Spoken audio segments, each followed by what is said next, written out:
आपका क्वेश्चन है give an example, we have to give examples. तो देखो फर्स्ट वाला क्या दिया है इसने, मोनोमियल ऑफ डिग्री 5।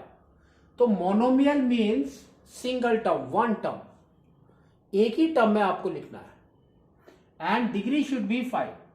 तो that means we can write like this x to the power of 5। Simple है, देखो एक टर्म है, इसमें अगर आपको चाहिए तो कोएफिशिएंट यू कैन ऐड। तो हमने यहां पर भी लिख दिया 2x to the power of 5। तो दिस इज वन टर्म, एक ही टर्म है। Monomial means single term.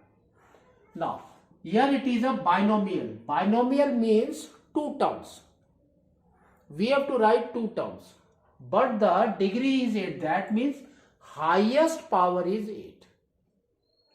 So now we can write like this. Suppose we have written y is equal to 8, and next also we have to write one term, any power except 8. ठीक है, तो 8 को छोड़ के बाकी कुछ भी लिख सकते हैं आप। तो हमने यहां पर लिख दिया -3y to the power of 3. तो now we have two terms, तो दैट इज योर बाइनोमियल। ठीक है, नेक्स्ट देखो क्या है आपका trinomial. Trinomial means you should get 3 terms. तो 3 टर्म्स लिखना है, but the power highest power is 4, degree is 4। तो 4 में लिखते हैं हम। तो यहां पर हमने x लिखा, y लिखा, अब यहां पर आप z लिख सकते हैं। तो हमने क्या किया, वेरिएबल z लिखा, z to the power of 4। यहां पर आप कोएफिशिएंट भी लिख सकते हैं, ठीक है, प्लस 3 लिखने हैं आपको। तो यहां पर हमने लिख लिया 3z² प्लस आगे अगर और कुछ चाहिए तो we can write constant also in that. तो हमने यहां पर लिख दिया 5। तो this is your what, trinomial.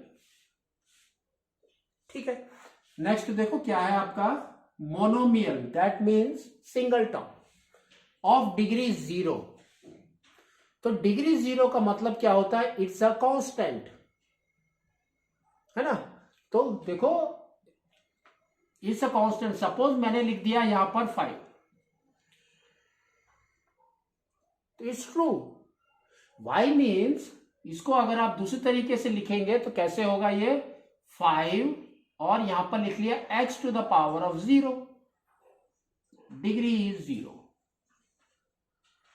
That means any number, any variable whose power is 0 is 1। तो now we will get what, 5 into 1, that gives you 5।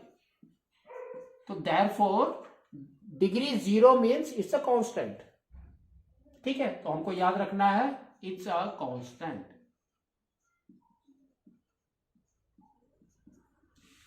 ठीक है।